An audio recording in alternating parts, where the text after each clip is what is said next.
kasihku, terima kasihku, takkan pernah terhenti. Kau bagai matahari yang selalu bersinar, sinari hidupku dengan kehangatanmu.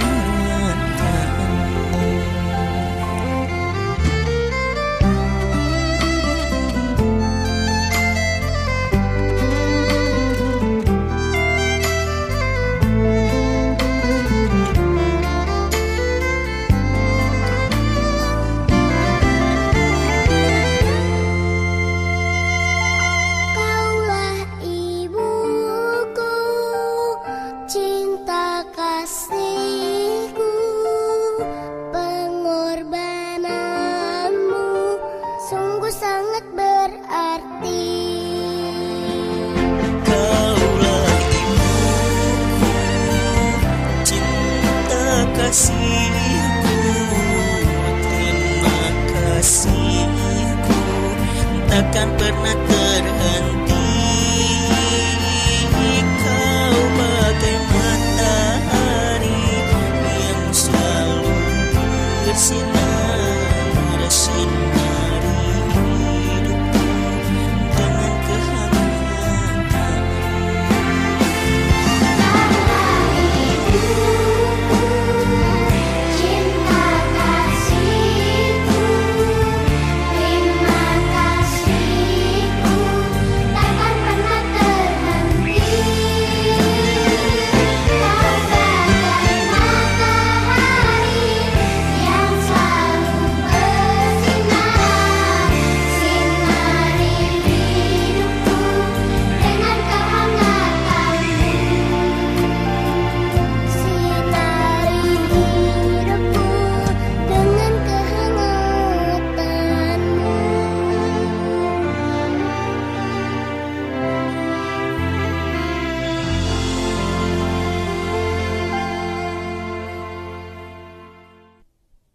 Assalamualaikum warahmatullahi wabarakatuh.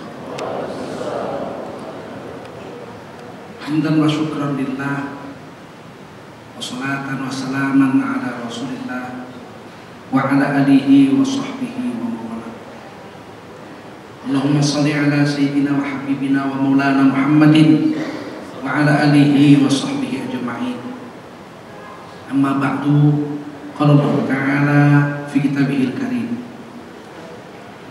أعوذ بالله من الشيطان الرجيم بسم الله الرحمن الرحيم وقضى ربك ألا تعبدوا إلا إياه وبالوالدين إحسانا إما يبلغن عندك الكبر أحدهما أو كلاهما فلا تقل لهما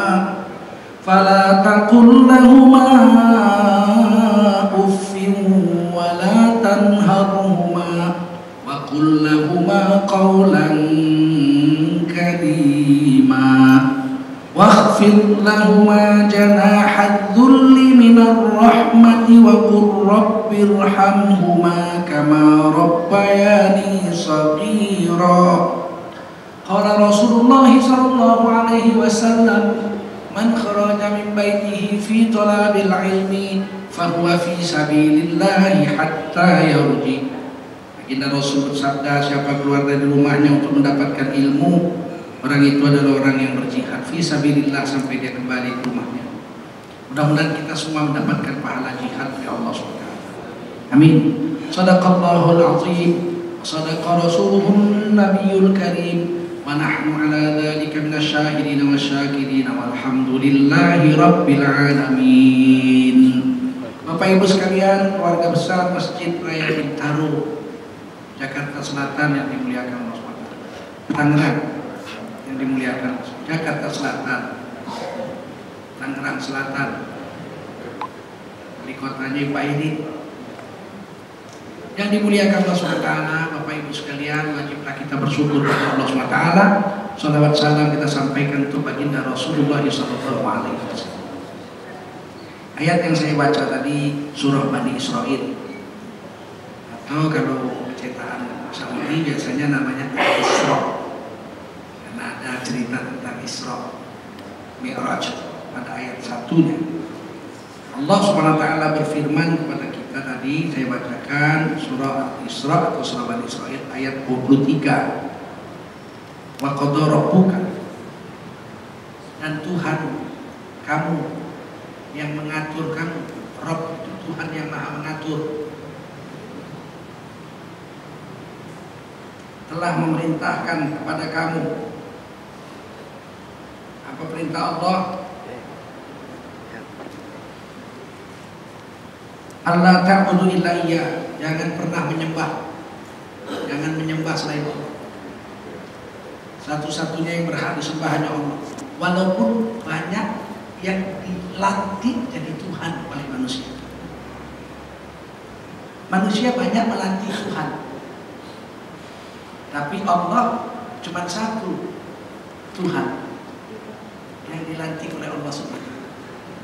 Ada Tuhan yang melantik dirinya sendiri jadi Tuhan, tapi Allah nggak lagi. Fir'aun melantik dirinya jadi Tuhan. Ana rabbukumul a'la, aku adalah Rabb, Tuhan kamu yang maha tinggi. Fasjudun dia, sujud semua sama aku, sujud semua orang Mesir. Goblok banget, mau sujud sama manusia, mengaku dirinya Tuhan. Ada yang melantik dirinya jadi Tuhan, ada yang dilantik oleh manusia jadi Tuhan. Tapi apapun ceritanya, yang namanya sesembahan kita adalah hanya satu saja, Allah. Allah Subhanahu wa ta'ala, la ilaha. Dan ini jadi aturan Allah sejak zaman Nabi Adam sampai hari kiamat. Tidak boleh menyembah kecuali hanya Allah saja. Itu nomor satu perintah Allah. Sejak zaman Nabi Adam sampai kiamat, tidak berubah ini. Nyembah jangan sama yang lain, hanya Allah saja. Sudah. La ilaha illallah. Wahdah, Maha Esa. La syarikalah, tidak ada sekutu baginya. Lahul mulku, seluruh kerajaan milik. Walahul hamdu, seluruh pujian milik Allah. Wa huwa ala kulli syai'in qadir, dan seluruh kejadian itu semuanya dalam takdir Allah SWT. Setelah pertama perintah jangan nyembah selain Allah, perintah keduanya pakai waw atof, wa mutlaqul jam'i. Bahasa Arabnya waw atof itu mutlaqul jam'i, ada sambung yang mengumpulkan secara mutlak hukum yang di kanan wa dengan hukum yang di sebelah kiri wa sama.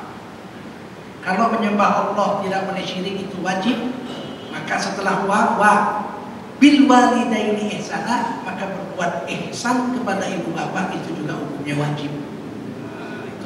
Itu artinya wa di sini. Wa bil walidaini ihsana. Allah pakai kata walid. Walid berarti bapak kandung, ibu kandung. Walid bapak kandung. Kalau bapak paman disebut abi, abu. Jadi kalau bahasa Arab, kalau abi atau abu itu berarti bukan bapak kandung. Nabi Ibrahim dipanggil Nabi Muhammad abi, abi Ibrahim, abi Ibrahim, bapakku Ibrahim. Padahal buyut itu 4000 tahun di atas. Abi Ismail, bapakku Ismail kata Nabi. Padahal 4000 tahun di atas. Di atas Nabi dipanggil abi. Abu Thalib pun Nabi panggil abi, bapak. Abu Lahab pun Nabi panggil abi. Tapi kalau orang Arab panggil bapak kandung Walid, apa? Walid. Walid. Jadi kalau kita ke rumah orang Arab kita tanya, di mana bapak? Bapak yang mana? Ada 4 bapak. Oh, 4 bapak. Bapak kandung Walid. Walid baik. Walid baik. Bapak kandung. Makanya kalau ketemu hadis Nabi bilang abu wa abi finnar, bapakmu dan bapakku dalam neraka, bukan bapak kandung Nabi. Abu Thalib, Abu Jahal, Abu Lahab. Kalau bapak kandung Nabi mesti dibilang wali. Karena doanya begitu. Kita disuruh mendoakan orang tua pakai wali. Rabbi firli wali wali. Pakai wali. Di sini Allah pakai wali. Wabil walidaini ihsan. Dan hendaklah berbuat baik kepada ibu dan bapak. Kedua-duanya Allah pakai kata wali-wali. Wabil walidain. Wabil walidain, dua ibu. Dua bapak, dua ibu bapak lah maksudnya, ibu dan bapak. Walidain. Ihsana, wajib berbuat ihsan.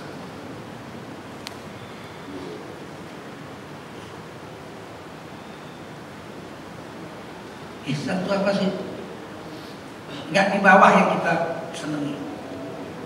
Enggak di bawah yang kita senangi.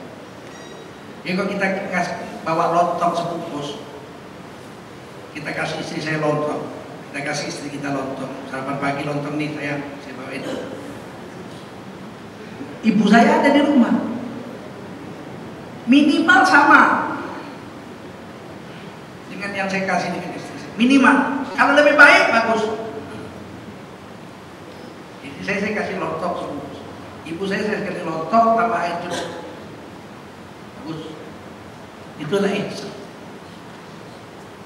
Kita belum. Rumah kita tipe 90. Rumah ibu kita belikan tipe 36. Belum ihsan. Minimal sama 90. Atau kita yang pakai 36, ibu kita yang pakai tipe 90.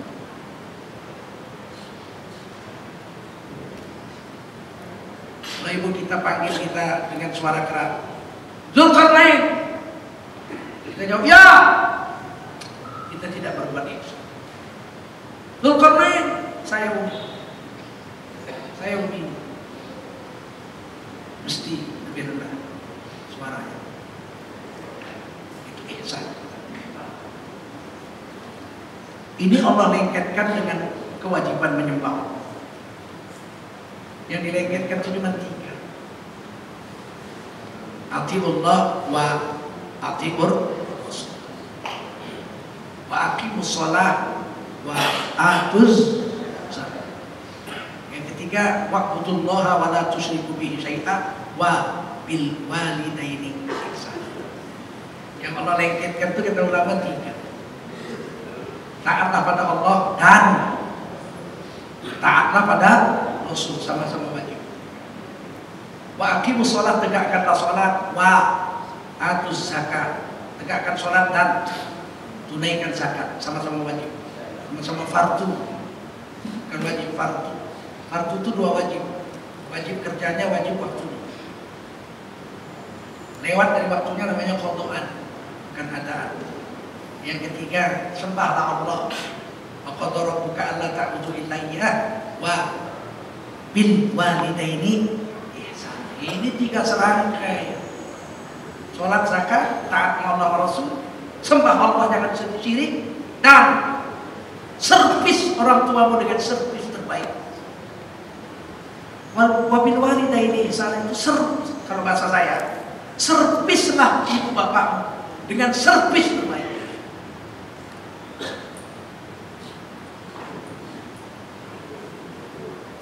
Allah satu yang diindahkan. Imma yablughanna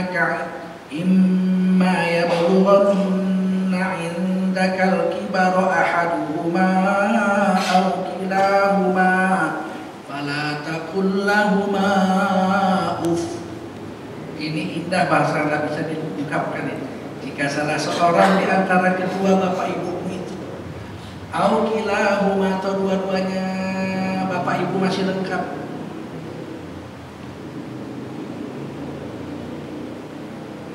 sampai usia tua masih bersama,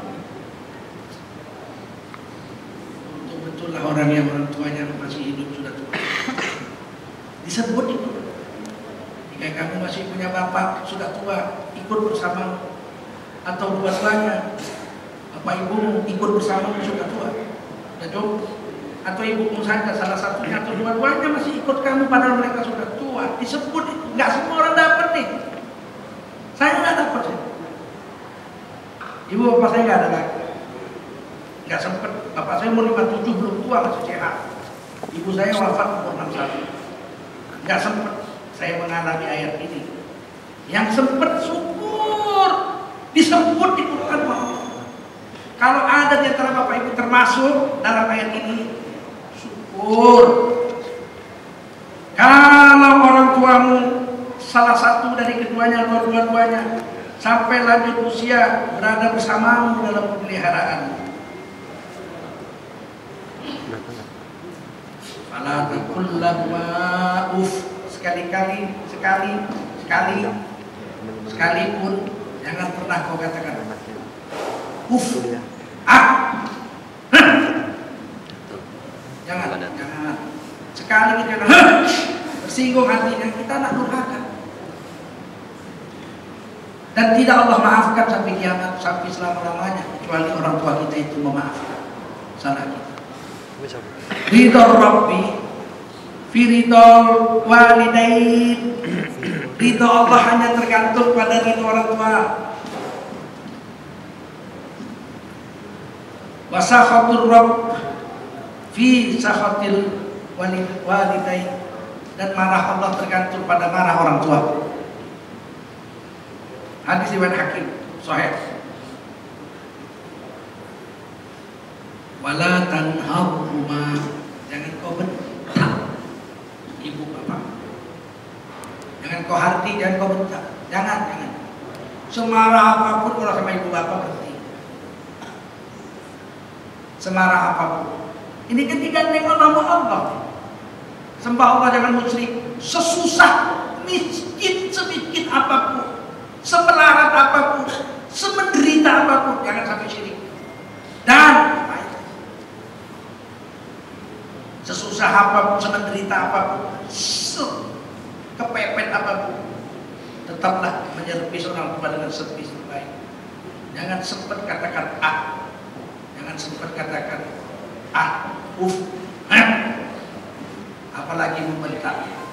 Wala tanharhuma. Apa yang harus kita? Waqul, ini perintah.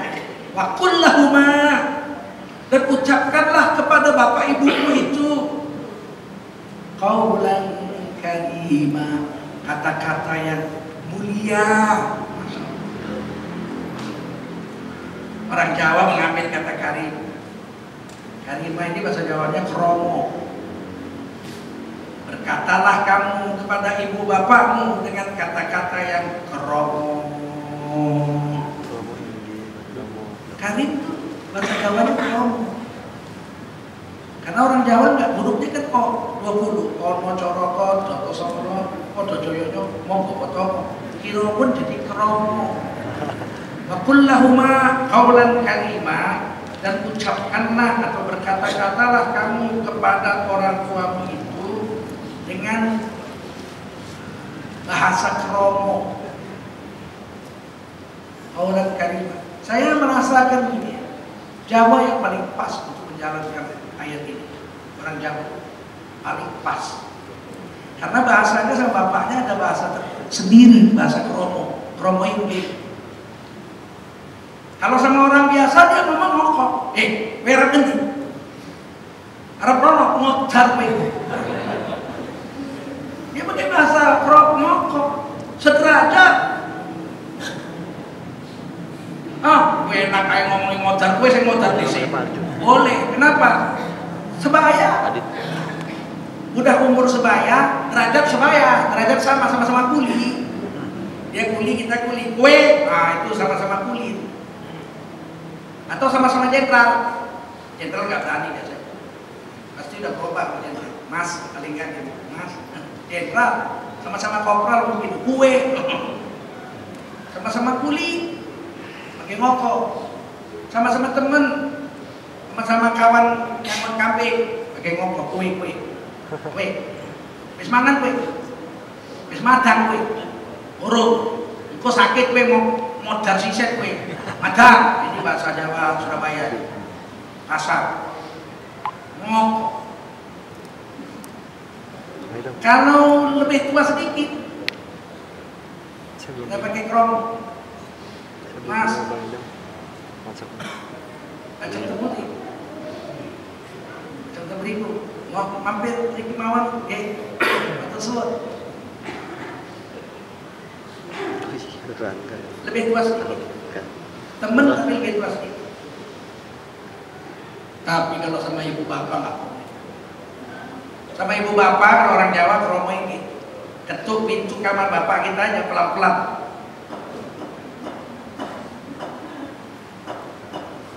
Nggak boleh, nggak boleh. Tidak beradab. Ketuk kamar orang tua pelan-pelan. Bapak kita nih, sombong. Nuwun sewu Pak, kula Pak, putra niku. Ono apa? Mau bapak dahar mawon nuwun sewu Pak. Dahar mawon nuwun sewu. Nyuruh makan aja minta maafnya 3.000 kali. Makan lagi Pak. Nuwun sewu, minta maaf 3.000 kali. Silakan Pak makan pagi Pak. Pak mohon maaf 1.000 kali Pak. Mau bapak nuwun sewu Pak. Aduh, halusnya. Nggak mungkin orang Jawa durhaka sama orang tuanya. Karena bahasanya udah kromo. Kita berutang jasa sama wali-wali. Ini wali-wali Songo yang ngajarkan begini nih. Masih ada juga yang bilang wali Songo itu cuma mitos. Ulmu mitos. Mitos. Dia main dari Quran ini. Wakullahumma qaulan karima. Sanjing kali bapak ibu niku kromo yang dirmamon. Nggak ngerti bahasa Jawa apa boleh buat lah. Karena contoh yang paling bagus bahasa Jawa. Inggris nggak ada itu. Inggris sama aja ngomong sama kakeknya, sama ngomong sama kulinya sama aja. Repok, where are you going? Repok, where are you going? Going home, bye. Serupa aja dia ngomong sama kulinya, sama kakeknya. Jawa nggak bisa. Maka kalau ada orang Jawa durhaka sama orang tua, memang iblis. Ya. Memang iblis. Nggak mungkin. Budayanya tidak memungkinkan. Itu durhaka saudara. Saya bukan orang Jawa, saya Melayu asli. Ibu saya Cina asli. Bukan Cina campuran, ibu saya Cina asli, singkek kayak siapa.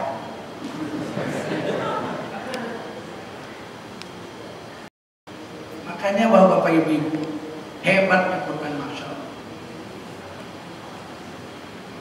Gak boleh semua orang tua pakai bahasa kromo biasa atau ngokol lagi, nggak boleh. Kalau nanya bapaknya mau pulang, Pak, tengok bapaknya sudah siap-siap, mertuanya sudah siap-siap bungkus baju, pakai koper. Masya Allah, dia nanya, Pak, panjenengan ibu aja kultur mawon, Pak. Ih, halus. Pak, mohon saya, Pak, panjenengan ibu aja kultur mawon ya. Bapak yang terhormat yang mulia minta maaf 1.000 kali. Bapak yang mulia mau mundur, mau pulang tuh pakai bahasanya mundur, mengundurkan diri. Bahasa terhalus. Bapaknya bilang apa? Oke, pulau aja waksun, turun, pulau aja waksun, nggak boleh. Pulau aja mundur, mawon.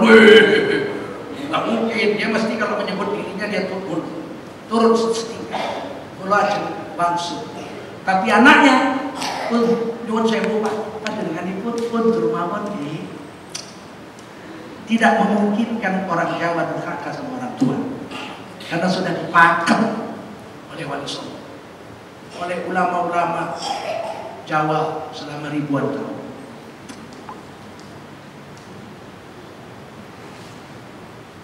Dalam cerita wayang satu-satunya orang yang nggak pandai bahasa Jawa halus itu Berkudoro. Kalau dia ngomong bahasanya tetap kasar, tapi suaranya halus. Dia hormat sama Krisno. Ya kalau ngomong sama Krisno nggak berani seperti orang lain. Kakak jali. Tapi tetap kasar. Aku arep mateni. Itu baik. Itu bahasa terbaiknya Bima. Berkudoro. Tapi ketika Bima jumpa Dewa Ruci, Bima tiba-tiba pakai bahasa Jawa halus. Wih, Bima pakai bahasa Jawa halus. Ketika jumpa dengan Dewa Ruci. Artinya kita kalau sama Allah pakai bahasa halus. Walaupun kita nggak pandai bahasa yang halus, pandai-pandaikan lah. Bima aja bisa kok kita nggak.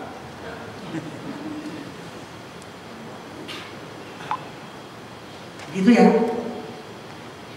Pakailah bahasa halus semua orang. Bapak, Ibu, maafkan saya. Nah, kan minta maaf itu kan berarti salah. Dalam kitab Dalilul Falihin, Syarah kitab Riyadhus Shalihin,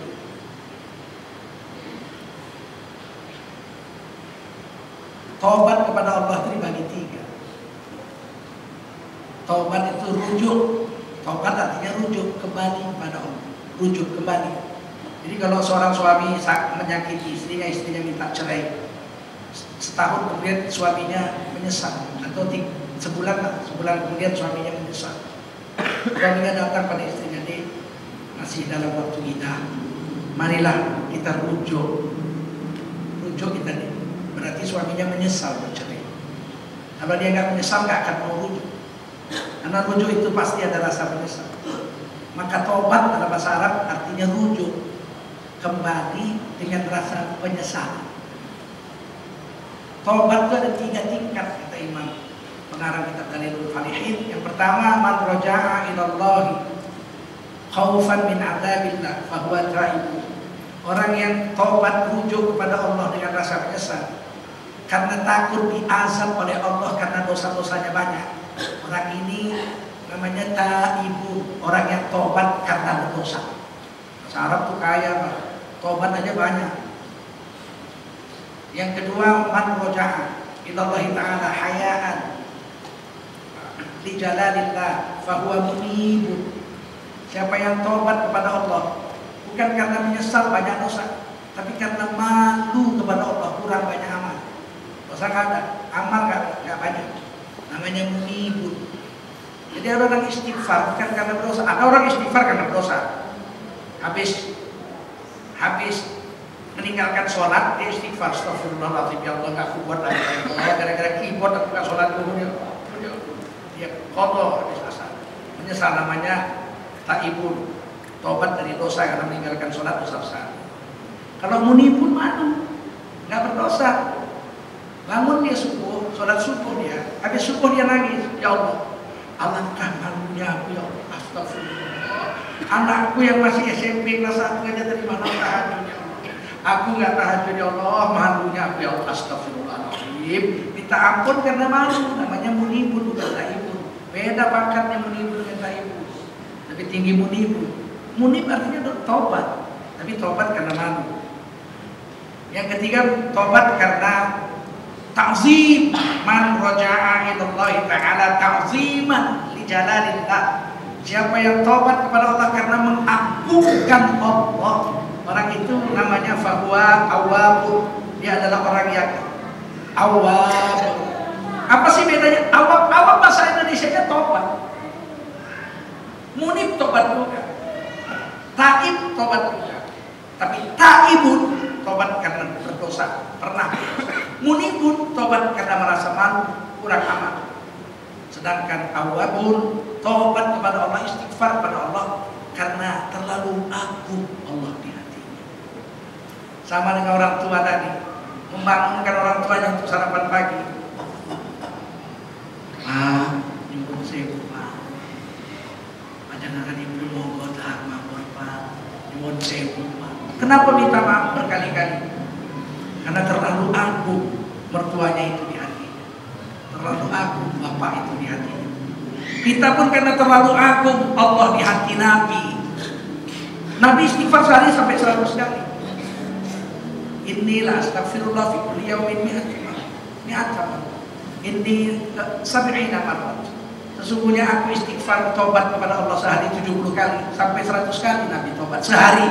Apakah Nabi penuh dengan dosa? Ngaji dulu ente. Nabi maksum, gak punya dosa. Kalau begitu kenapa Nabi istighfar sampai 100 kali? Takziman di jalanillah. Terlalu besar Allah di hati Nabi. Ini saya kembalikan ke ngaji kita. Wa qul lahum qawlan karima. Dan ucapkanlah kepada kedua orang tua atau salah satu dari mereka lah, kalau masih hidup sudah tua badan, dengan kata-kata kerom, kata-kata yang paling agung, paling halus. Karena orang tua perasaannya mudah tersinggung. Mudah tersinggung. Kadang kita nyuruh makan agak keras aja, mak makan mak, nggak mau makan. Kenapa sih mak nggak mau makan? Kau tadi suaranya keras, seperti jadi beban kau aja di rumah ini. Makan mak, seolah-olah aku mengurangi jatah harta. Oh, perasaan orang tua halus. Kalau udah cukup, jangan main. Berubahnya sedikit senyum kita, dia tahu. Kenapa sih mak? Kau tadi senyum kau berubah. Ah, enggak mak, biasa. 70 tahun umurku, 50 tahun umurmu. Aku ngurus kau dari baby. Masa aku nggak tahu seluruh lahir batin sampai isi jantung pun aku tahu. Dia perasaannya halus.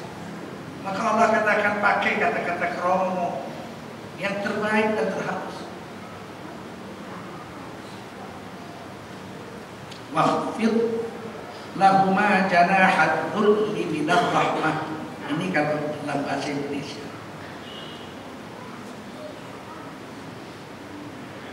Turunkan sayap.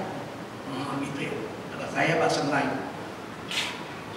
Turunkan sayap dengan penuh kasih sayang, mengayomi ibu bapak, seperti induk ayam mengayomi anak-anaknya yang baru menetas. Saya ini penggemar ayam dari dulu. Sayang di Jakarta saya nggak punya tanah, nggak bisa piara ayam seekor pun. Saya ngontrak rumah di rumah kecil, tidak ada halamannya. Padahal saya paling hobi melihat dan memegang ayam. Ayam itu kalau dia baru beranak anaknya itu dilebarkan ya saya. Nggak ada anaknya yang kejepit, keinjek kan. Kayak itulah bikin ibu bapakmu yang sudah hidup. Berlindung dia di bawah ketiak kita, nyaman seperti seekor anak ayam yang baru menetas. Dalam perlakuanmu, dalam perlakuan.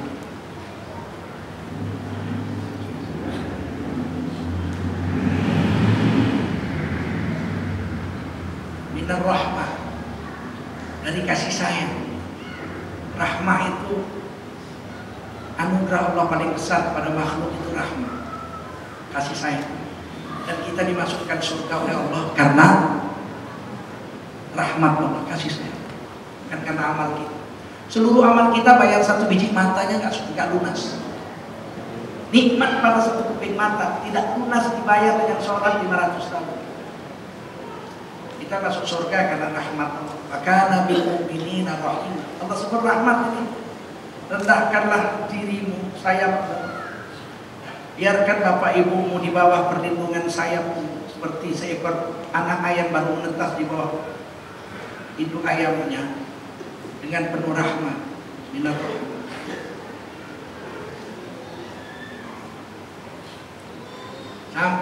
Sampai ibu kita itu merasa kaulah nak, manusia yang mengerti lahir batin lunak. Aduh, kalau ibu bapak kita bilang begitu, kita dapat tiket masuk surga, Pak. Gak ada yang bisa membatalkannya satu.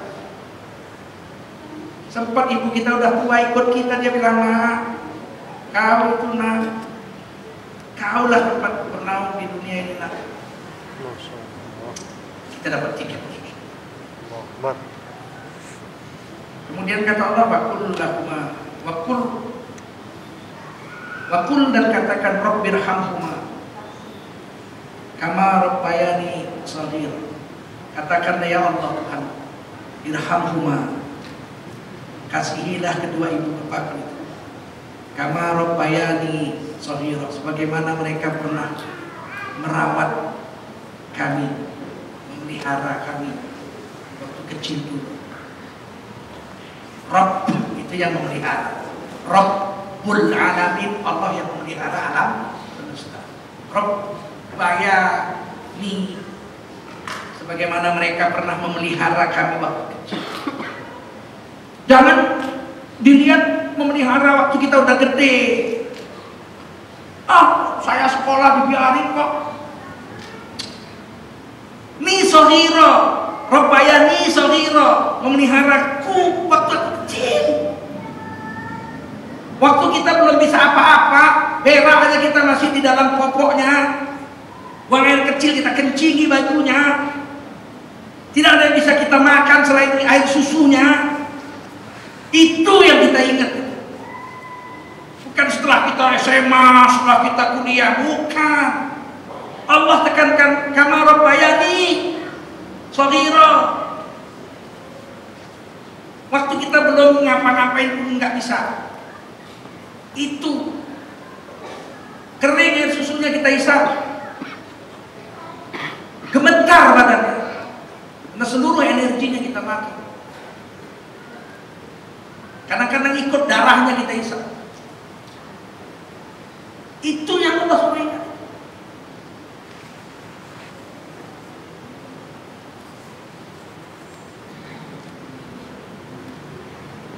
Kita sakit, ibu kita nggak tidur. Tungguin kita sampai sembuh. Gak rela dia seekor nyamuk menggigit kita. Itu yang disuruh Allah ingat. Bukan waktu kita udah pandai pacaran, bukan. Betapa indahnya. Dan ini berita Allah. Kamu ucapkan dalam doamu itu, Rabbirhamhuma kama rabbayani shaghira. Ya Allah, beri rahmat, kasih sayang, kasihanilah bapak ibuku.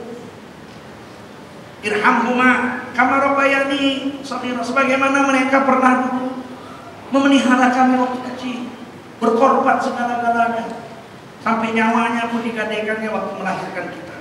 Berapa banyak ibu yang harus mati ketika melahirkan anak, menumpahkan darah, penuh kesakitan dan tidak bisa dibius sakitnya. Ini yang kita ingat.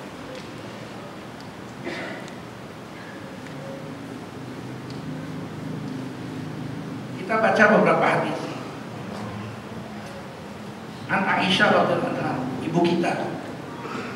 Orang Melayu menyebutnya Siti Aisyah. Sebetulnya asal kata Sayyidati. Junjungan kami, ikutan kami, panutan kami, teladan kami, pemimpin kami, Sayyidati. Kemudian orang Arab menyebutnya Sayyidati susah, Siti. Sayyidi, junjungan kami laki-laki. Sayyidi, susah, orang bilang Sidi. Kalau di Libya orang menyebut Sidi, tuan. Sebetulnya Sayyidi, tapi dia sebut Sidi. Kalau orang Saudi mudah menyebut Sayyidati wa Sayyid. Saya pernah naik Saudi Airlines. Sayyidi wa Sayyidati. Marhaban. Dia bilang marhaban gitu. Tuan-tuan dan puan-puan, selamat datang ke pesawat Saudi. Mereka sebut Sayyidi wa Sayyidati. Saya dipanggil Sayyidina sama orang Arab kalau naik pesawat. Masa memanggil Nabi Sayyidina nggak boleh. Sedangkan saya aja dipanggil Sayyidina sama orang Arab waktu naik pesawatnya. Gara-gara bayar $1.000 aja. Nah, jadi Sayyidina. Berapalah jasa $1.000 naik kapal terbang dibanding dengan jasa Nabi. Ibunda kita Siti Aisyah ini, ibunda kita yang melatih istri-istri Nabi jadi ibu kita itu Allah di surah Al-Ahzab. An-Nabi aula bil mu'minin.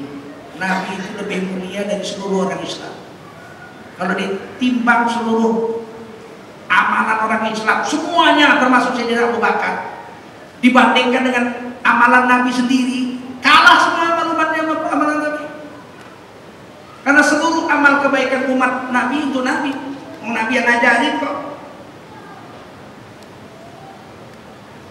Dan istri-istri Nabi itu, ibumu, ummahatukum, istri-istri Nabi itu, wa azwaju, istri-istri Nabi, ummahatukum, ibumu. Masa ibu kita maki-maki? Siti Aisyah ibu kita, Hafsah ibu kita, ibunda kita yang lantik jadi ibu kita. Allah di Quran surah Al-Ahzab, orang Syiah memaki-maki istri Nabi. Orang gila saja yang memaki-maki ibunya. Yang bilang Siti Aisyah, Hafsah, semua itu ibu kita. Quran surah Al-Ahzab. Siapa yang menghina istri Nabi berarti menghina ibunya. Hanya orang gila yang mau menghina ibunya. Kalau ada Syiah duduk sini tobat. Jangan kamu hina ibu. Ibu yang dilatih Allah di Quran. Apa kata ibunda kita Siti Aisyah radhiyallahu anha? Qultu, aku telah berkata kepada Rasulullah, ya Rasulullah, wahai Nabi Allah Rasulullah, ayun nasi a'zamu haqqan 'alal mar'ah. Hai Nabi, siapakah manusia yang paling punya hak, paling agung, paling besar haknya atas seorang istri, seorang wanita? Qala, Nabi menjawab dengan tegas, zawjuha, suaminya. Bagi seorang ibu yang paling berkuasa atas diri ibu adalah suami ibu, mengalahkan kekuasaan bapak. Kuasa ya kuasa. Begitu ijab kabul, Udin, saya Pak, aku nikahkan anakku Halimah kepada maharnya sebuah becak dayung dibayar tunai. Aku terima nikah Halimah anak bapak, maharnya yang disebutkan tadi. Maka pindahlah seluruh kewajiban sang bapak itu terhadap anak gadisnya itu ke pundak suaminya. Detik itu juga. Makanya sang suami itu paling berhak terhadap seorang istri, mengalahkan hak bapak. Kadang-kadang istri ini kadang-kadang tidak ngaji, jadi susah. Nggak ngaji, jadi susah.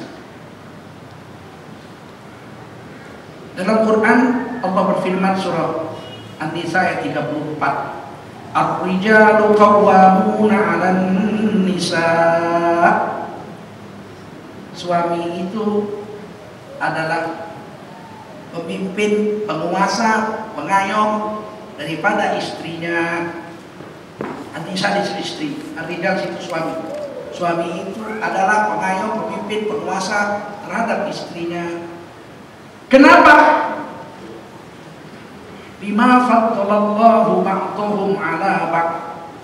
Karena Allah telah melebihkan para suami itu sederajat lebih daripada istrinya.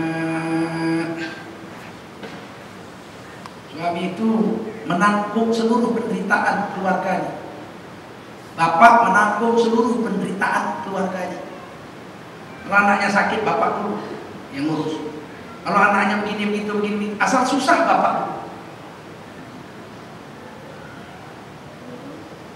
Wabima, pakai waw atof lagi nih, kan?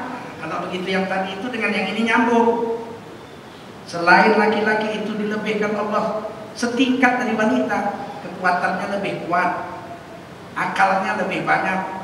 Perempuan kan menang perasaan, badannya lebih kuat laki-laki. Makanya kalau istri kita kontrak rumah pakai sumur yang nimba air, bukan suaminya ngisi air itu istrinya, laki-laki sontoloyo.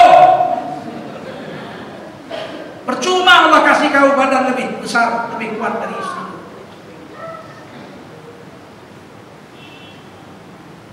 Jangan kasih istri kita kerja berat, berat-berat kita, sebab Allah melebihkan kita tenaga daripada istri kita. Biarpun orang Amerika, mereka itu walaupun dibilangnya di sana sama rata, sama rasa, emansipasi wanita, itu cuma di mulut, pembohong. Mana ada buktinya perang di Vietnam, laki-laki semua yang mati. Tentara Amerika dikirim ke Afghanistan, laki-laki semua yang mati. Berapa sih perempuannya sedikit? Itu bentukan suntik aja. Kalau ada tentara sakit, yang perang laki-laki. Bima faddalallahu, karena Allah melebihkan kekuatan laki-laki dari wanita. Terus apa lagi kelebihannya? Wabima, dan dilebihkan satu lagi, anfaqu min amwalihi, karena suaminya itu membiayai istrinya dari harta suami.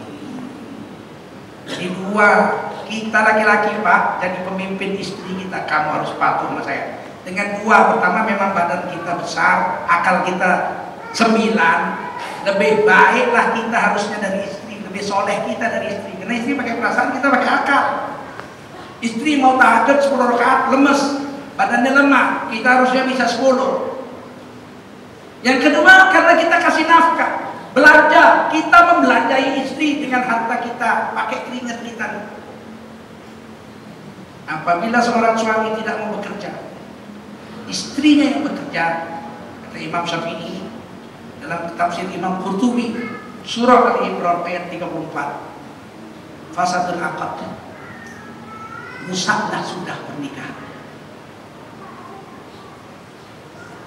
Ada suami malas mencari nafkah, sebetulnya membelanjai ya, bukan kerja. Yang wajib itu membelanjai istri, bukan kerja. Bukan kerja, itu hebatnya Quran. Yang wajib itu membelanjai istri dari harta kita, bukan bekerja cari makan, bukan bekerja cari duit. Bisa saja nggak kerja tapi istri dibelanjai. Duh, bagaimana caranya? Kebun sawitnya 100 hektar. Kalau udah kebun sawit 100 hektar, duitnya rata-rata tiap bulan 200 juta. Ngapain kerja? Goblok. Tinggal nyikir, sholat, sedekah, sana sini, dakwah, pergi haji, umroh, gitu. 200 juta sebulan masih kerja, goblok. Nah, kalau kita punya istri, kita disuruh membelanjai. Wabima anfaqu min amwalihim, karena sang suami itu dilebihkan Allah karena dia ngasih makanan, minuman, pakaian, rumah kepada istrinya. Apabila suaminya nggak mau kerja, nggak punya penghasilan sama sekali, harta juga nggak punya, tapi istrinya yang mati-matian kerja, fasadul aqad, maka pernikahannya sudah rusak. Pernikahannya rusak maksudnya begini. Kalau sang istri mengadu ke pengadilan agama, maka pengadilan agama menjatuhkan talak 1 padanya. Tuan Hakim yang mulia, saya mau mengadu. Kenapa? Saya bekerja, Tuan Hakim. Terus suami saya nggak mau bekerja. Orang kaya suamimu? Tidak, kiri sekali. Rokok pun minta. Kalau nggak saya kasih rokok, marah dia, bentak-bentaknya saya, maki-makinya saya. Makan juga dari saya, pakaiannya juga saya beli. Terus kamu kan bagaimana? Saya tidak mau punya suami seperti itu, saya minta cerai. Diceraikan. Wajib sang hakim menjatuhkan talak 1. Itu yang disebut rusak sudah perkawinan, akad nikahnya sudah rusak. Lain kalau istrinya sabar, ya meskipun suamiku surut, tapi aku sabar, mudah-mudahan jadi pahala bagiku di hari kiamat ya Allah. Kalau itu sih boleh saja. Tapi jarang perempuan gitu. Perempuan itu perasaannya 9. Kalau sudah suami jadi beban, hilanglah seluruh penghargaan sang istri kepada suami. Lebih rendah dari kacung suami ini. Karena perempuan pakai perasaan 9, bukan pakai akal. Dan mudah dia akan selingkuh dengan orang lain yang dirasanya lebih hebat dari suaminya. Ingat ya, orang barat menggelari wanita itu the black widow. Wanita itu sifatnya salah satunya seperti laba-laba hitam. Laba-laba hitam itu tidak pernah punya suami, dia hidup sendiri. Coba lihat, ada laba-laba sepasang di kandangnya. Pernah lihat sarang laba-laba 2 ekor? Tidak. Ada laba-laba betina itu besar. Dia kalau mau kawin dia joget-joget. Ting ting ting ting ting ting ting ting ting ting ting ting ting ting. Datang yang jantan kecil. Ragu-ragu. Karena lihat tariannya erotis. Jalan terus kawin. Begitu kawin lemes, cuk, dimakan.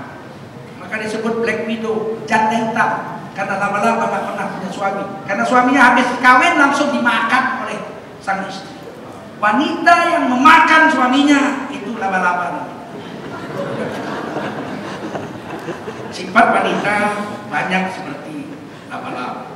Ketika suaminya dirasanya sudah tidak memberikan keuntungan apa-apa dengan duit, dengan harta, keperluannya, hilanglah kehormatan suami di mata sang wanita itu.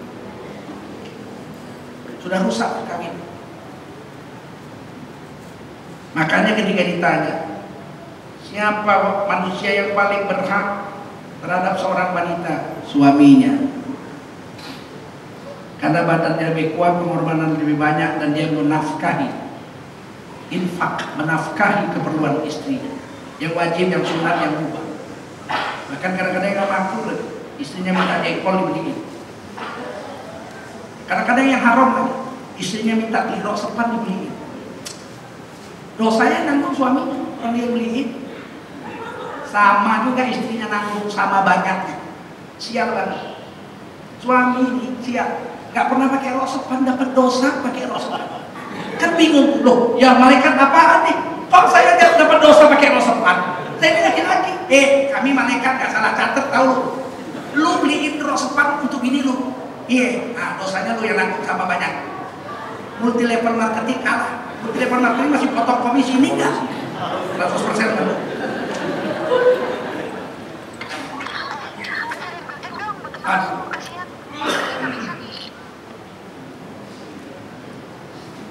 Kalau suami ibu memenuhi keperluan ibu,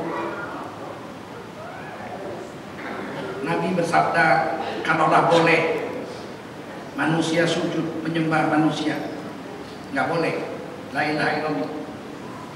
Kalaulah boleh manusia sujud menyembah manusia, ada Tuhan lain selain Allah, maka kewajibkan para istri sujud menyembah suami. Segitu besarnya keagungan suami di mata Allah SWT, di pandangan Allah, bukan di mata, di pandangan Allah SWT. Paham ya Bu? Kemudian Siti Aisyah bertanya lagi, qultu fa'ayyun nasi a'zamu haqqan 'ala ar-rajul. Kalau begitu, siapa manusia paling berhak terhadap suaminya, terhadap seorang suami, terhadap seorang laki-laki? Qala, berkata Nabi dengan tegas, ummuhu, ibunya.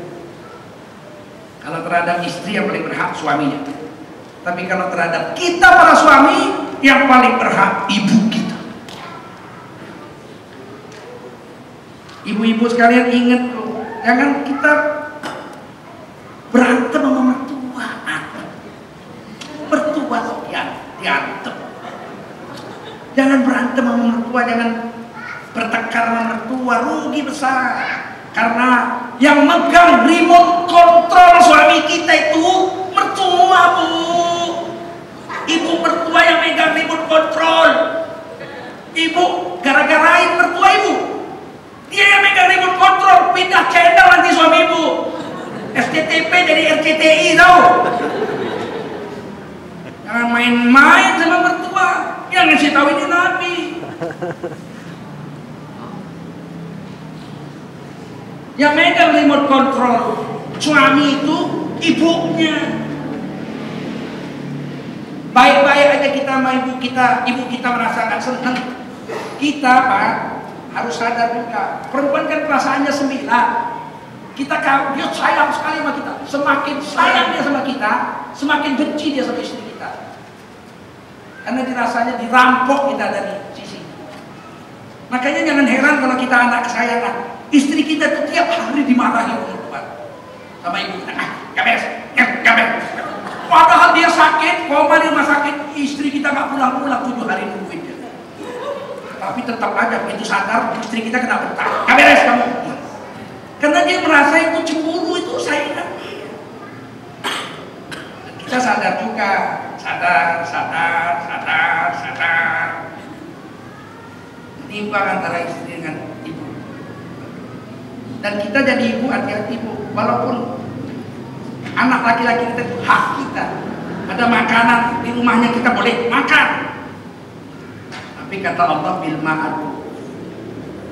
Boleh kita makan harta anak kita yang sudah kawin bil ma'ruf, dengan cara yang ma'ruf, bukan cara egois dan cara emosi. Anak kita pulang bawa nasi bungkus sebungkus, itulah gaji dia kerja sehari untuk makan dia dengan istrinya. Tiba-tiba kita ada di situ. Sang anak nggak boleh memakan makanan itu kecuali diberikannya dulu sama ibu. Kita kasih dulu sama ibu kita, jangan sama istri.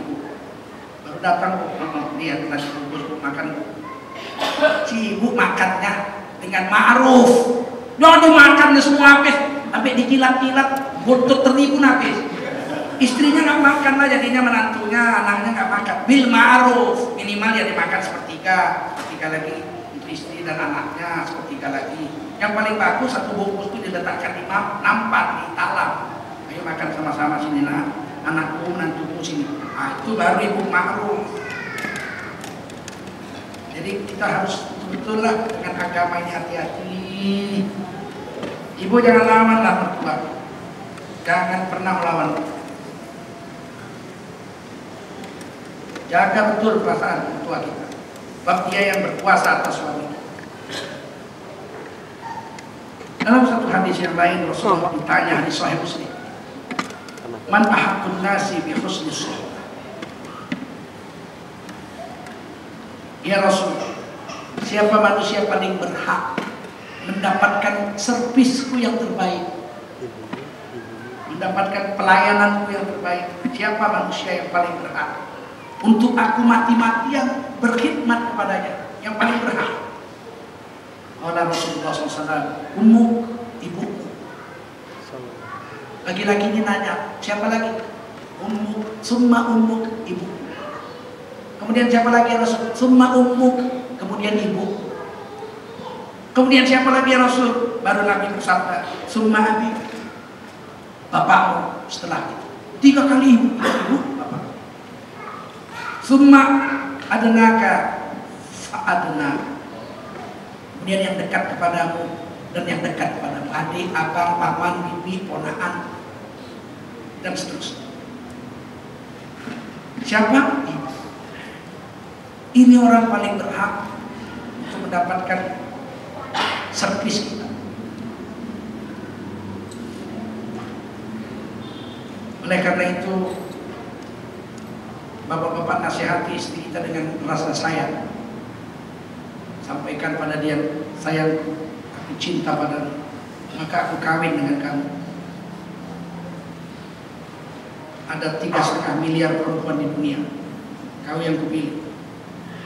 Tapi ada satu pesan, selama ibuku masih hidup, janganlah pernah sekalipun kau bertengkar kepadanya.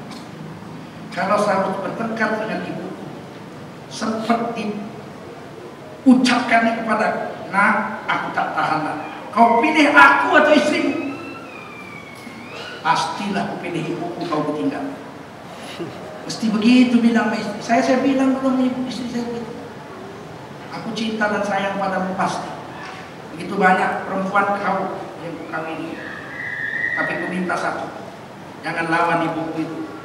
Walaupun ibuku salah, walaupun ibuku salah, diam.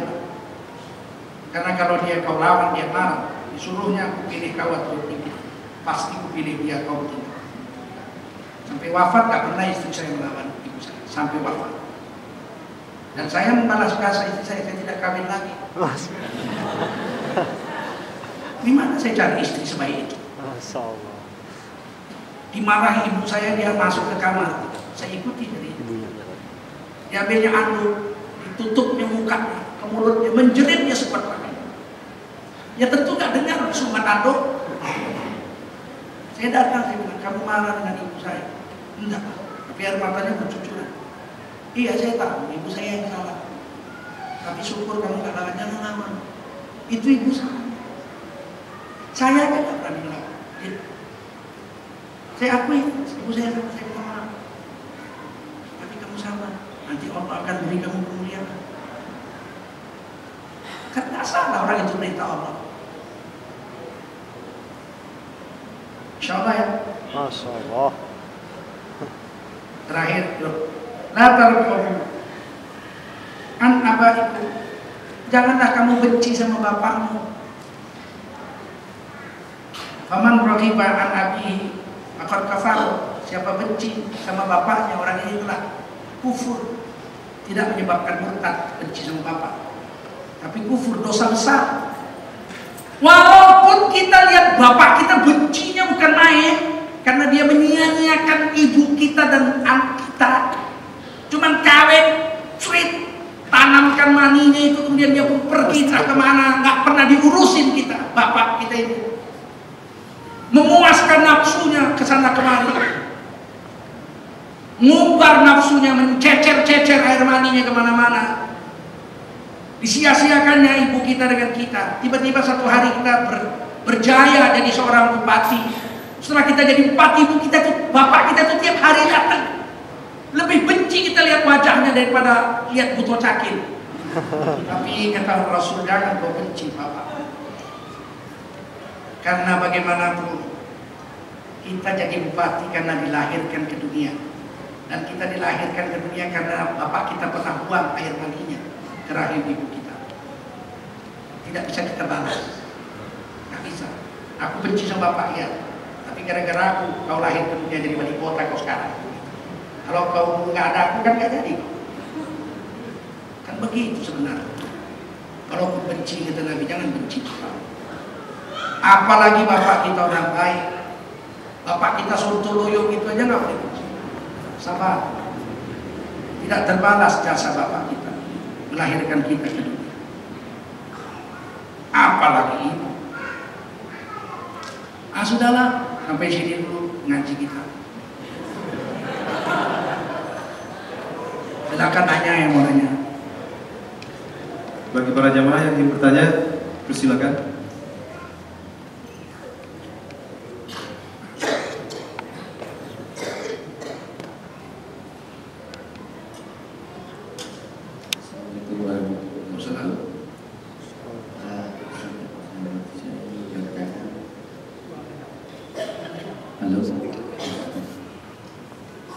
Apabila ada seorang istri yang ingin bekerja, walaupun si suami sudah mengatakannya untuk tidak usah bekerja, kalau untuk menafkahi, alhamdulillah mungkin masih bisa, tapi si istri tetap ingin bekerja.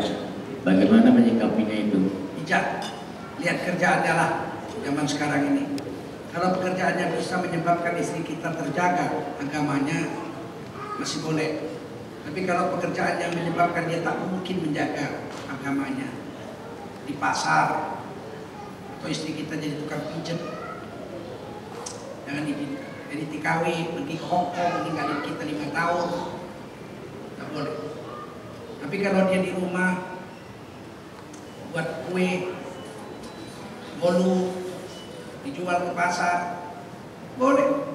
Yang jual kita, yang bikin istri kita yang jual. Jangan pula udah istri yang bikin, dia pula yang jual ke toko-toko, giliran dapat duit kita pula minta beli rokok.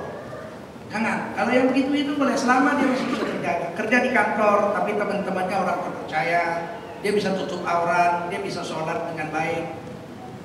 Silakan. Kalau maunya bekerjanya meninggalkan suami, Pak. Iya, misalnya jadi TKI dan suami tidak boleh. Tidak boleh. Haram hukumnya. Jadi TKW haram.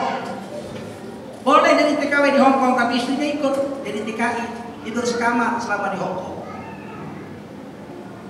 Tapi kalau istri ke Hongkong, suami di sini, sudah banyak perempuan kerja dari Indonesia, anaknya 2, pergi 5 tahun kerja di Hongkong, pulang-pulang 2 anak 2 lagi. Loh, kok anakmu nambah ya? Kepepet mas, 5 tahun. Saya pernah Pak pulang dari umroh naik pesawat Etihad, berhenti di Dubai, naiklah TKW kita, perempuan pakai baju hitam-hitam, kerudung, sampai di pesawat kerudungnya udah hilang. Ketika mau turun ada yang gendong anak-anak, rambutnya kriwil-kriwil, juga anak itu hitam anaknya. Sudah masya Allah punya anak ya, nikah sama orang Arab. Enggak kiai, saya TKW. Loh, pernah pulang selama kerja 4 tahun nggak pernah pulang kiai. Loh, kok punya anak? Suamimu ada? Ada di Banten. Loh, kok kamu punya anak? Nggak ngerti kiai, kepepet kiai.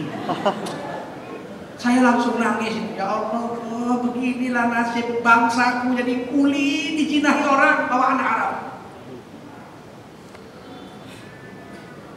Menteri Tenaga Kerja ikut menanggung dosanya. Mudah-mudahan ceramah ini didengar oleh Menteri Tenaga Kerja. Tobat Menteri Tenaga Kerja mengirim perempuan-perempuan kerja jadi TKW. Dulu Tuti Alawiyah jadi Menteri Peranan Wanita, dia mengeluarkan peraturan haram hukumnya wanita Indonesia jadi TKW ke luar negeri. Di demo itu Ibu Tuti Alawiyah. Yang demo pakai Allahu Akbar lagi orang Islam. Kecuali memang betul lah kalau nggak kerja mati, ya darurat. Makan babi aja dibolehkan kalau darurat. Tapi kalau masih ada pekerjaan lain di Indonesia, kenapa harus jadi TKW? Presiden ikut menanggungkan dosa TKW kita yang diperkosa dan berzina di luar negeri. Ikut presiden karena dia mengizinkan.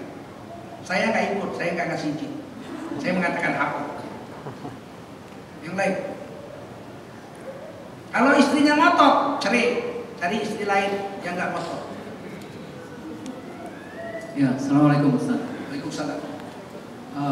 Ini dengan besan Ustaz. Karena biasanya kalau anak laki-laki dengan ibunya itu kan karena anak saya perempuan, jadi dia harus patuh kepada suaminya. Lalu suaminya ini kan patuh kepada ibunya.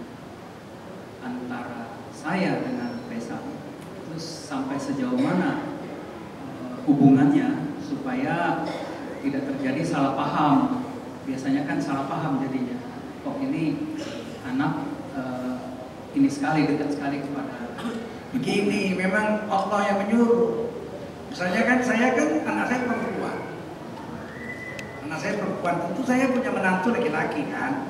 Kalau lebaran hari yang utama, anak saya ke rumah bapak ibunya. Saya nggak boleh cemburu. Orang Allah yang menetapkan kok. Kan dia harus datang ibunya dulu. 3 kali baru bapaknya. Baru saya. Selama bapak ibunya masih hidup, ya saya harus tahu diri. Era kedua, lebaran ketiga baru dia ke rumah saya tahu diri. Sebab kalau dia ke rumah saya dulu, bapak ibunya tersinggung, durhaka dia kepada ibu bapaknya. Masa saya mau punya menantu durhaka, kekal dalam neraka sampai bapak ibunya mengampunkan dosanya? Saya tidak mau, saya sayang menantu saya. Andai kata menantu saya datang ke rumah saya duluan, saya suruh pergi. Pergi kamu ke tempat bapak ibumu dulu, nah, kan ke sini salah alamat. Kalau kau ke sini, kau melanggar perintah Allah. Kau harus ke sana dulu, nah. Kalau kau ke sana, kau menjalankan perintah Allah. Kau dapat pahala, aku pun dapat pahala yang sama besar. Kita yang harus tahu diri. Dan anak kita pun harus tahu bil ma'ruf. Jangan kita pun sebagai ayah kandung anak kita itu jangan pula dikekep pula seminggu belum mendiri nang kene wae. Ah, janganlah pula begitu. Udah kau udah sehari di sini. Sekarang kau datangi mertuamu. Ya begitulah. Karena Islam kan bikin baik. Yang gak baik itu ketika kita ambisi dan egois, tidak lagi bil ma'ruf, tapi bil hawa, karena ikut nafsu, hancur lagi. Begitu kita hawa, mengikuti hawa nafsu, hancurlah agama pada diri kita. Yang lain.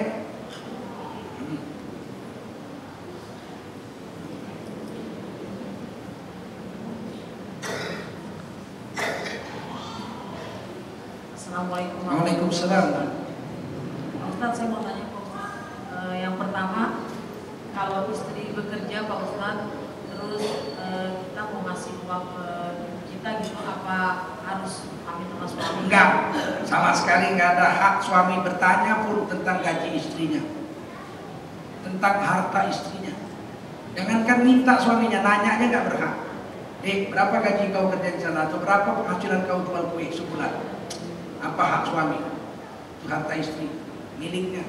Dan tak ada kewajiban si istri memberi nafkah suami. Tidak ada kewajiban. Jadi jangan nanya-nanya, apalagi minta. Malulah sama Allah, minta duit istri, minta harta istri. Jadi boleh ya Pak Ustadz? Boleh, semuanya dikasih sama ibunya boleh.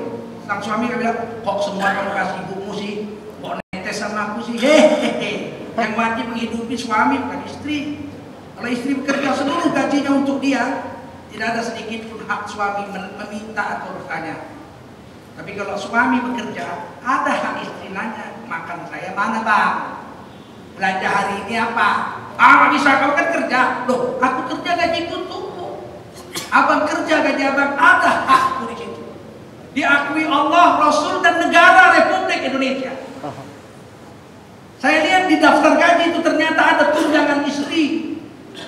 Oke, negeri coba baca gaji pokok, gaji fungsional. Kalau kami dosen ada itu namanya tunjangan fungsional, tunjangan anak, tunjangan istri. Kita makan haram. Negara memerintahkan kita untuk memberikan tunjangan istri untuk istri. Kalau kita ambil, kita pencuri, maling. Jangan main-main. Saya ingatkan para lelaki, khususnya pegawai negeri, bilang sama istri, dek, ini slip gaji abang dek, hakmu sekian nih, tunjangan istri. Nih, negara memerintahkan saya menyampaikan uang ini untuk terserah kau deh, mau kau bikin apa saja, ini uang. Ada yang begitu pegawai negeri sekarang. Kalau enggak sontoloyo pegawai negeri seperti itu, mengkhianati perintah Allah Rasul dan mengkhianati perintah pemerintah.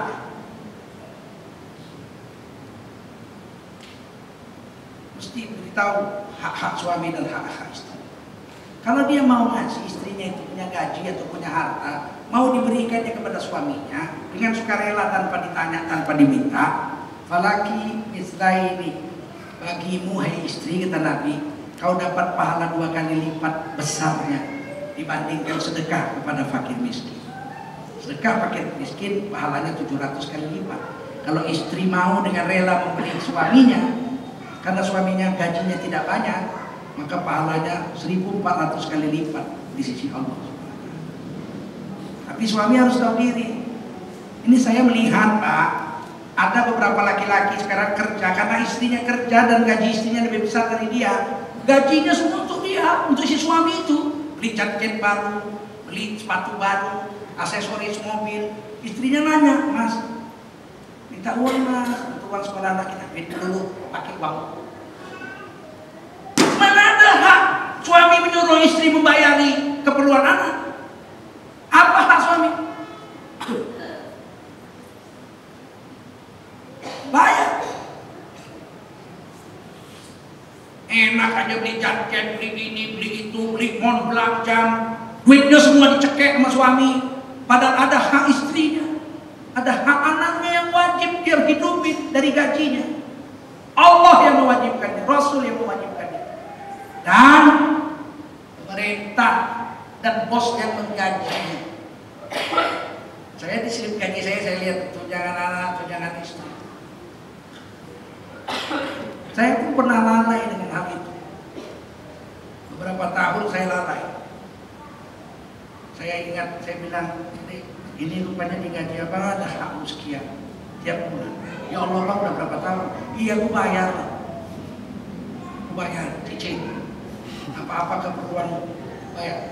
Hitunglah aku bayar, kita lalai. Enggak memperhatikan itu. Kan enggak salah kita minta maaf, kita keliru manusia.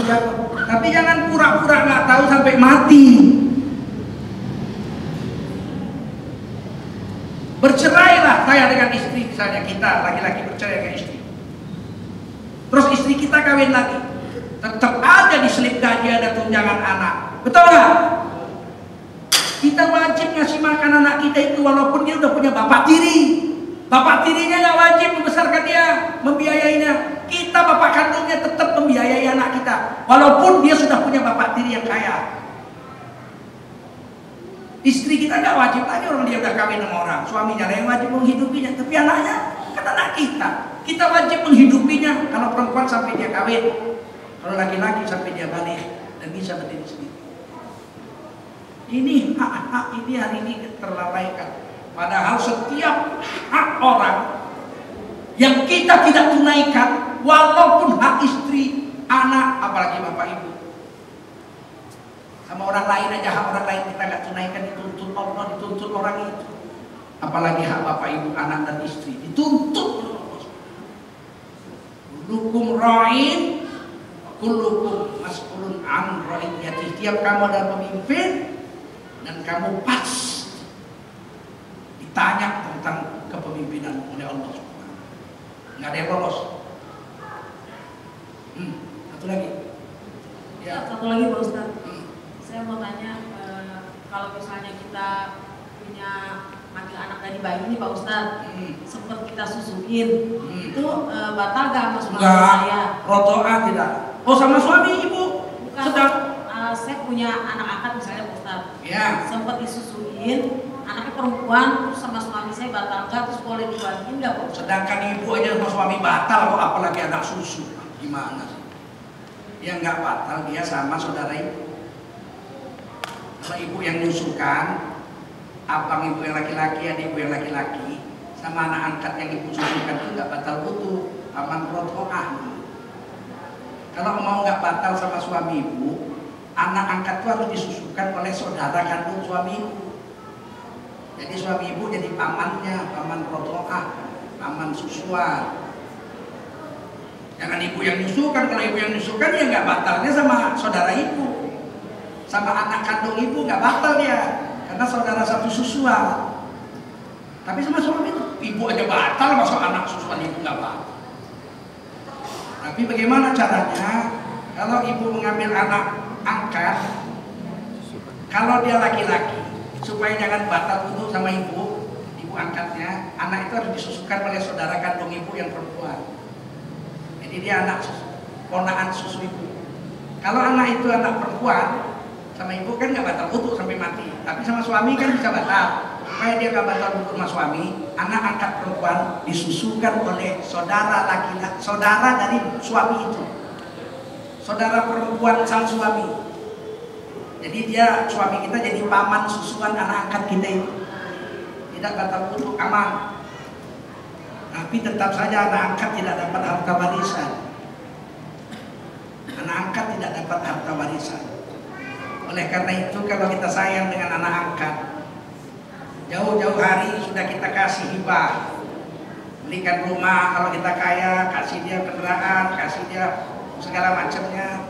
Kemudian kalau kita masih merasa kurang, maka kita buat wasiat, anak angkatku tidak dapat warisan, tapi aku memberikan sepertiga hartaku untuk anak angkatku yang kusayangi.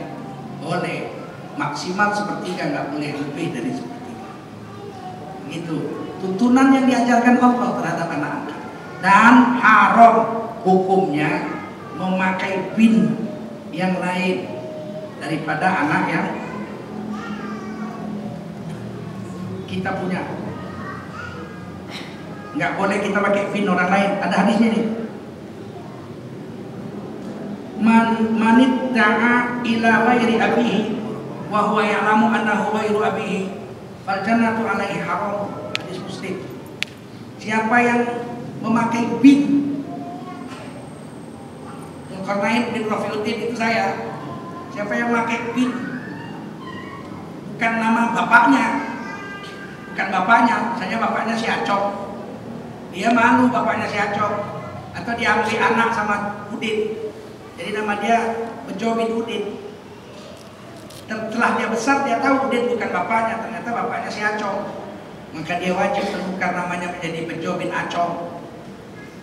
Kalau dia tetap bertahan Bejo bin Udin karena malu punya bapak yang namanya Acok itu, maka haram orang itu masuk surga, dosa besar. Jadi kalau itu kita jangan mendorong anak angkat kita jadi ahli neraka jahanam. Sejak kecil harus jujur, dan jujur itu manis Pak, manis. Dari kecil kita kalau lebaran bawa ke rumah bapak anak angkat kita itu, ini bapak, ini ibu nak, ini Umi, ini Buya, Masya Allah. Tahun depan datang lagi, ini Buya Umi, itu bapak ibu nak. Lama-lama kan makin berakal ya. Mulai berakal dia nanya, orang lain bapak ibunya cuma satu, kok saya dua ya? Oh beruntung kau nak, bapakmu dua, ibumu dua, kau orang kaya nak, Masya Allah. Makin besar dia akhirnya dia nanya, Umi, saya ini lahir dari perut Umi atau bukan? Nah, kalau ditanya nak siapa wanita, siapa manusia paling kucintai dunia? Kaulah yang paling kucintai di dunia nak. Allah SWT mentakdirkan kau lahir dari rahim ibumu, tapi kau ditakdirkan Allah besar dari kasih sayang umimu. Jangan kau tanya nak berapa besar kasih sayang umi padamu, tapi itu ibumu, ini umimu. Dan Allah membolehkan seperti ini nak. Ini hukum Allah yang kita penuhi. Panggil ke sana umi, ibu, panggil ke sini. Begitu. Nabi begitu. Sempat Zaid bin Muhammad, tapi kemudian Allah larang diganti Zaid bin Harisah.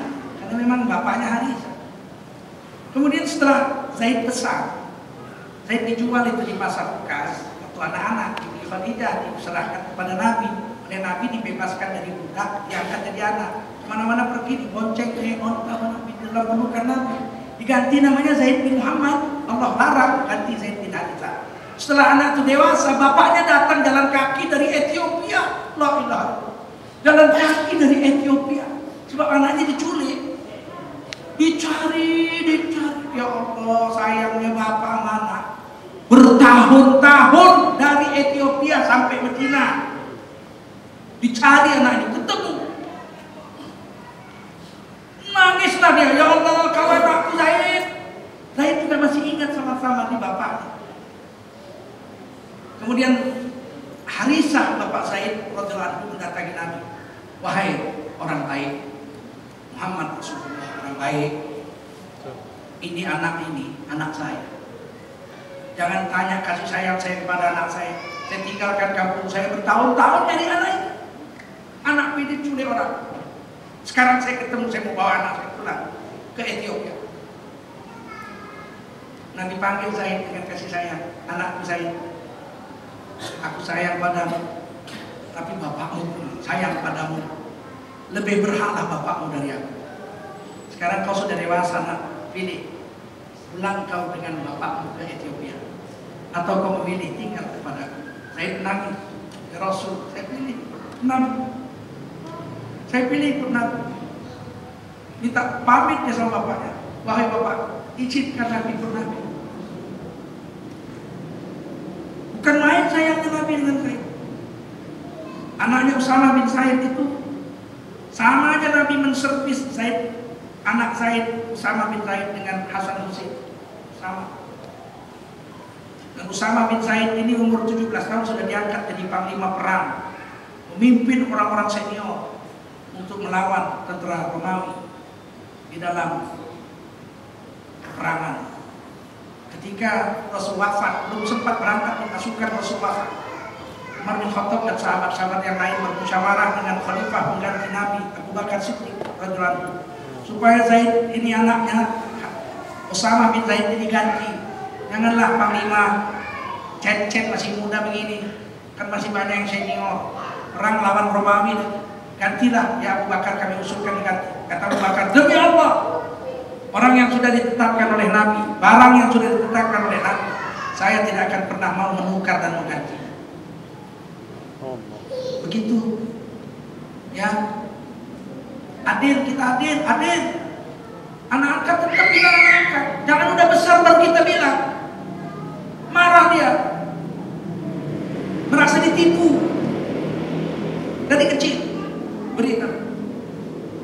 Janganlah kita mengangkat anak, dia tahu dari orang lain bahwa dia bukan anak kita. Oh, bahaya besar. Jangan dari orang lain dia tahu bahwa dia anak angkat. Harus dari kita. Dia tahu. Tidak ada anak angkat mau kembali kepada orang tuanya kalau betul kita dari kecil jujur mendidik. Tidak ada. Demi Allah tidak ada. Habis. Sampai sinilah mudah-mudahan ada manfaat ceramah hari ini. Ini bagus di YouTube, nanti kalau dimasuk ambil, suruh suami-suami kalian semua ibu-ibu dengar ini ceramah. Biar suami-suami tahu diri. Dan kita, para suami, suruh istri dengar ini ceramah-ceramah ini. Biar istri kita tahu menetapkan hak dan kewajibannya di atas rel agama Allah SWT. Semoga Allah meridhoi kita dunia akhirat. Subhanallah bihamdihi, subhanakallahumma wa bihamdika, asyhadu an la ilaha illa anta, astaghfiruka wa atubu ilaik. Subhana rabbika rabbil izzati amma yasifun. Wassalamu ala mursalin. Walhamdulillahi rabbil alamin. Wassalamualaikum warahmatullahi wabarakatuh.